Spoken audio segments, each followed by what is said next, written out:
Tips or happy ലൈഫിലേക്ക് എല്ലാവർക്കും സ്വാഗതം. ഇന്ന് നമ്മൾ ഉണ്ടാക്കാൻ പോകുന്നത് ചിക്കൻ ബിരിയാണിയാണ്. ഇത് സാധാരണ പോലെ ബുദ്ധിമുട്ടേറിയ ഒരു റെസിപ്പിയല്ല, വളരെ സിമ്പിളായിട്ട് ഇത് കുട്ടികൾക്ക് വരെ ചെയ്യാവുന്ന ഒരു റെസിപ്പിയാണിത്. അപ്പോൾ എനിക്ക് കഴിഞ്ഞ ദിവസം ഫേസ്ബുക്കിൽ ഒരു റിക്വസ്റ്റ് ഉണ്ടായിരുന്നു. നമുക്ക് ആദ്യം തന്നെ കാഷ്നട്ട് ഒന്ന് വറുത്തെടുക്കാം. ഇപ്പോൾ ഞാനിവിടെ 1 ഗ്ലാസ് റൈസാണ് എടുത്തിരിക്കുന്നത്. 1 ഗ്ലാസ് റൈസ് ഞാനിവിടെ വേവിച്ച് വെച്ചിട്ടുണ്ട്. അപ്പോൾ അതിനാവശ്യമുള്ള ചിക്കൻ, അപ്പോൾ നമ്മൾ ഏകദേശം ഒരു 1/4 കിലോ ചിക്കനാണ് എടുത്തിരിക്കുന്നത്. ഈ വലിപ്പത്തിലുള്ള ഗ്ലാസ്സാണ് ഞാൻ എടുത്തത്. അപ്പോൾ ഈ ഒരു ഗ്ലാസ്സിലാണ് 1 ഗ്ലാസ് അരിയാണ് ഞാൻ വേവിച്ച് വെച്ചിരിക്കുന്നത്. ബിരിയാണി റൈസ് എന്ന് പറഞ്ഞാൽ നമുക്ക് വാങ്ങിക്കാൻ കിട്ടും സൂപ്പർ മാർക്കറ്റുകളിലൊക്കെ. അപ്പോൾ അവിടെ കുറച്ച് നീളമുള്ള റൈസാണ് എപ്പോഴും നല്ലത്. നമ്മൾ ഒത്തിരി ഇത് വെന്ത് പോകേണ്ട ആവശ്യമില്ല, ഒരു 1/4 വേവായാൽ മതി. നമ്മുടെ കാഷ്നട്ട് റെഡി ആയിട്ടുണ്ട്.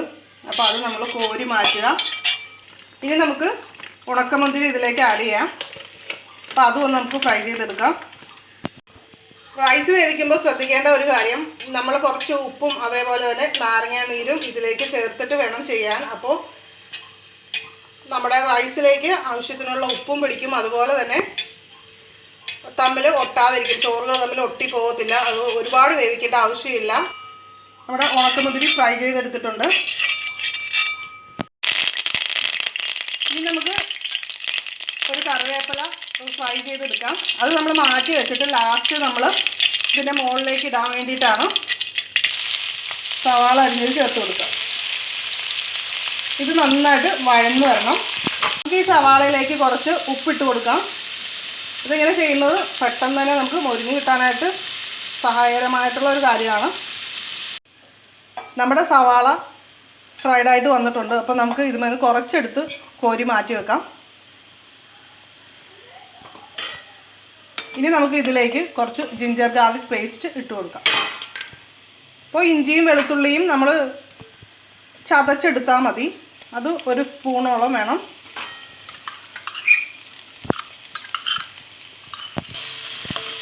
ഇത് നന്നായിട്ട് ഇളക്കി ഒന്ന് അതിൻ്റെ പച്ചപ്പ് ഒന്ന് മാറത്തക്ക വിധത്തിൽ ഒന്ന് ഇളക്കി കൊടുക്കുക.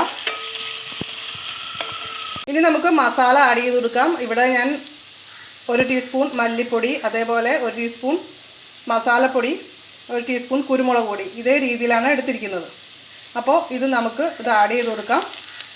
പിന്നെ നമ്മൾ ചിക്കൻ വേവിക്കാതെയാണ് ഇടുന്നതെങ്കിൽ ഈ സമയത്ത് നമുക്ക് ചിക്കൻ ഇട്ടതിന് ശേഷം മസാലപ്പൊടി ഇട്ടാൽ മതിയാകും. അപ്പോൾ എളുപ്പത്തിന് വേണ്ടിയിട്ടുള്ള ഞാനിത് ചിക്കൻ റെഡിയാക്കി, അതായത് ഉപ്പും മഞ്ഞൾപ്പൊടിയും ചേർത്തിട്ട് ചിക്കൻ ആദ്യം തന്നെ കുക്കറിൽ വെച്ച് വേവിച്ചെടുത്തിരിക്കണം. അപ്പോൾ നമുക്ക് എളുപ്പത്തിന് ചെയ്യാൻ സാധിക്കും. ഇൻ കേസ് നിങ്ങളുടെ കയ്യിൽ നെയ്യില്ലെങ്കിൽ സാധാരണ ഓയിൽ ഉപയോഗിച്ചിട്ടും ചെയ്യാം. പക്ഷേ ടേസ്റ്റ് കൂടുതൽ നമ്മുടെ നെയ്യ് തന്നെയാണ്.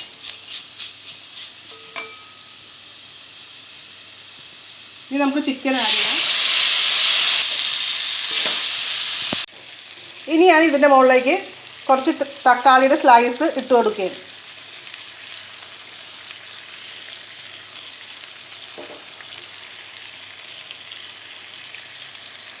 3 സ്പൂൺ തൈര് ഇതിലേക്ക് ഒഴിച്ചു കൊടുക്കാം.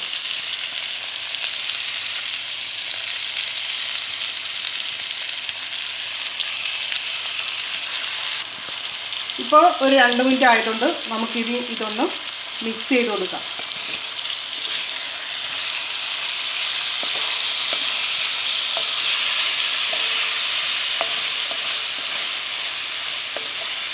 നന്നായിട്ട് മിക്സ് ചെയ്തിട്ട് നമുക്കിതൊന്ന് മൂടി വയ്ക്കാം. ഇപ്പോൾ നമ്മൾ ചിക്കൻ ഓൾറെഡി വേവിച്ചതായതുകൊണ്ട് ഒരുപാട് സമയത്തിൻ്റെ ആവശ്യം വരുന്നില്ല. ഒരു 4 മിനിറ്റൊക്കെ കൊണ്ട് തന്നെ നമ്മുടെ ചിക്കൻ മസാലയൊക്കെ നന്നായിട്ട് പിടിച്ച് കിട്ടും. അല്ലെങ്കിൽ നമ്മൾ ചിക്കൻ വേവിക്കുന്ന ആ ഒരു വേവുന്നതിന് വേണ്ട സമയം നമ്മൾ ഇതേ രീതിയിൽ വെക്കണം. നമ്മൾ വേവിക്കാത്ത ചിക്കനാണ് ആഡ് ചെയ്യുന്നത്, ഏത് രീതിയിലും ചെയ്യാം. അപ്പോൾ ഞാൻ വളരെ എളുപ്പത്തിൽ ചെയ്യാൻ വേണ്ടിയാണ് ഈ രീതിയിൽ ചെയ്തത്. നമുക്കിനി ഇതിലേക്ക് 1/2 ടേബിൾ സ്പൂൺ ചതച്ച മുളക് ചേർത്ത് കൊടുക്കാം. ഇത് ഓരോരുത്തരുടെ എരിവിനനുസരിച്ച് വേണം ചേർക്കാനായിട്ട്. അപ്പോൾ ഇനി നമുക്കിത് മൂടി വെച്ച് ഒരു 4 മിനിറ്റ് വേവിച്ചെടുക്കാം. അപ്പോൾ ഇത് 4 മിനിറ്റ് കഴിഞ്ഞിട്ടുണ്ട്. അപ്പോൾ ഞാനിത് തുറക്കുകയാണ്.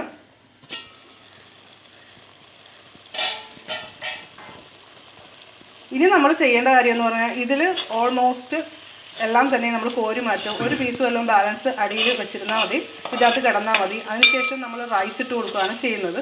പിന്നെ നമുക്ക് ചിക്കൻ ഇടാം. ആ ഒരു രീതിയിൽ ഇട്ട് കൊടുക്കുക. പല ലെയറായിട്ട് ചെയ്യണമെങ്കിൽ ചെയ്യാം, അല്ലെങ്കിൽ ഇപ്പോൾ കുറച്ചാണെങ്കിൽ നമുക്ക് ഒരു ലെയറായിട്ട് ചെയ്താൽ മതി.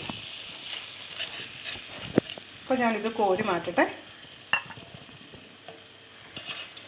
ഇനി നമുക്ക് റൈസ് ഇതിലേക്ക് ആഡ് ചെയ്ത് കൊടുക്കാം. ഇത് നമ്മളെടുത്തിരിക്കുന്ന റൈസിൻ്റെ പകുതിയോളം നമ്മളിപ്പോൾ ഇതിലേക്ക് ഇട്ട് കൊടുക്കുക. ഇപ്പം ഞാനിവിടെ ഫുൾ ചിക്കനും ഇതിൽ നിരത്തി വയ്ക്കുകയാണ് ചെയ്യണത്.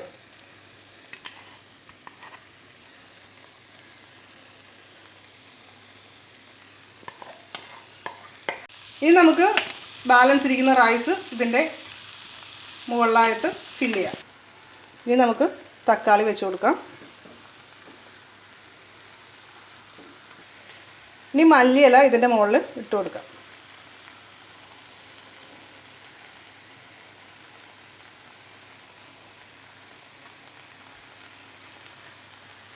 ഇനി നമ്മൾ ഫ്രൈ ചെയ്തതിൽ നിന്ന് കുറേശ്ശെ നമുക്ക് ഇതിൻ്റെ മുകളിൽ ഇട്ട് കൊടുക്കാം. ഫുള്ള് ഇടണ്ട.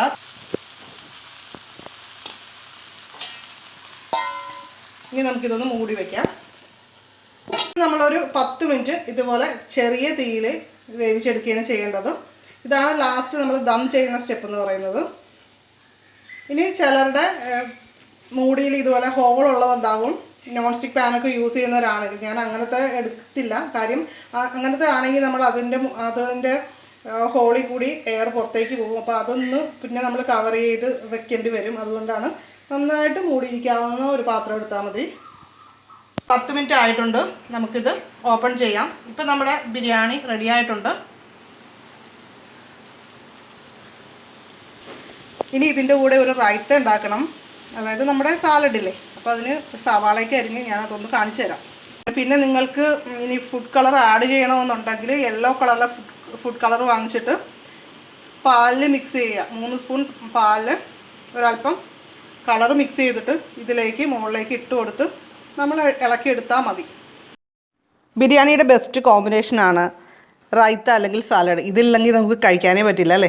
എന്നാലേ കഴിച്ചാൽ അതിൻ്റെ ഒരു ടേസ്റ്റൊക്കെ കറക്റ്റ് കിട്ടത്തുള്ളൂ.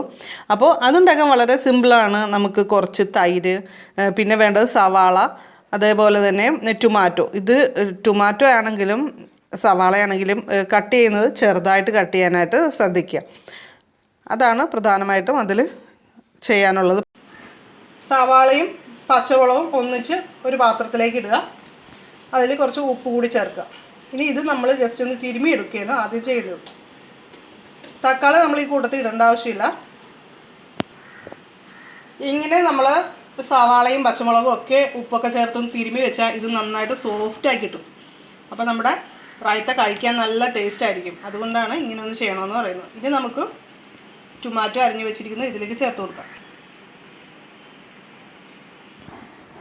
ഇപ്പം നമ്മൾ തക്കാളിയും കൂടി ചേർത്തിട്ട് നന്നായിട്ട് മിക്സ് ചെയ്ത് വെച്ചിട്ടുണ്ട്.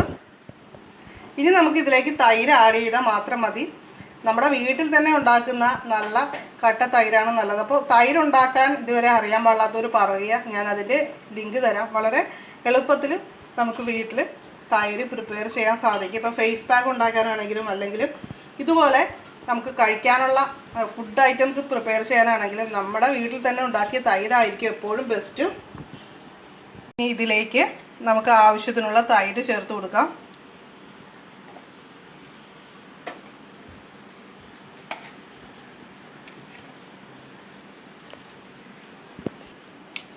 ഇനി നമുക്കിത് നന്നായിട്ട് മിക്സ് ചെയ്ത് യോജിപ്പിക്കുക.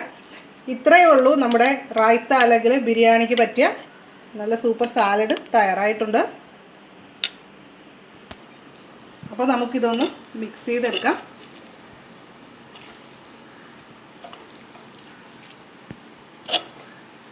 അപ്പോൾ നമ്മുടെ ബിരിയാണിയും റൈത്തയും റെഡി ആയിട്ടുണ്ട്. വളരെ ഈസി ആയിട്ട് ഉണ്ടാക്കാവുന്ന ബിരിയാണിയാണ്. അതേപോലെ തന്നെ റൈത്തയും വളരെ സിമ്പിളാണ്.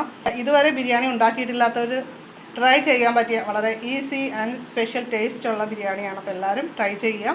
പിന്നെ നിങ്ങൾക്ക് വേണമെങ്കിൽ ബിരിയാണി മസാലയൊക്കെ വാങ്ങിയതിരിപ്പുണ്ടെങ്കിൽ അതൊക്കെ യൂസ് ചെയ്യാം. മസാലയുടെ കൂടെ ഒരല്പം ബിരിയാണി മസാലയൊക്കെ കൂടി ചേർക്കുക, എക്സ്ട്രാ ടേസ്റ്റ് കിട്ടും. അപ്പോൾ എല്ലാവരും ഉണ്ടാക്കി നോക്കിയിട്ട് നിങ്ങളുടെ അഭിപ്രായങ്ങൾ കമൻറ്റ് ചെയ്യാനായിട്ട് മറക്കരുത്. ഇന്നത്തെ വീഡിയോ നിങ്ങൾക്ക് ഇഷ്ടമായാൽ തീർച്ചയായും നിങ്ങളുടെ ഫ്രണ്ട്സിനും ഇതൊന്ന് ഷെയർ ചെയ്ത് കൊടുക്കുക. നമ്മുടെ ഫേസ്ബുക്ക് പേജിൻ്റെ പേര് ടിപ്സ് ഓർ ഹാപ്പി ലൈഫ് എന്ന് തന്നെയാണ്. അപ്പോൾ ആ പേജ് ലൈക്ക് ചെയ്തിട്ടില്ലാത്തവർ ഇന്ന് തന്നെ ലൈക്ക് ചെയ്യുക. ഈ ചാനൽ ഇതുവരെ സബ്സ്ക്രൈബ് ചെയ്തിട്ടില്ലെങ്കിൽ ഇപ്പോൾ തന്നെ സബ്സ്ക്രൈബ് ചെയ്യുക. നോട്ടിഫിക്കേഷൻ കിട്ടാനായിട്ട് ബെൽ ബട്ടൺ കൂടി ക്ലിക്ക് ചെയ്യുക. അപ്പോൾ നമുക്ക് മറ്റൊരു വീഡിയോയിൽ വീണ്ടും കാണാം. എല്ലാവർക്കും നല്ലൊരു ദിവസം ആശംസിക്കുന്നു. നന്ദി, നമസ്കാരം.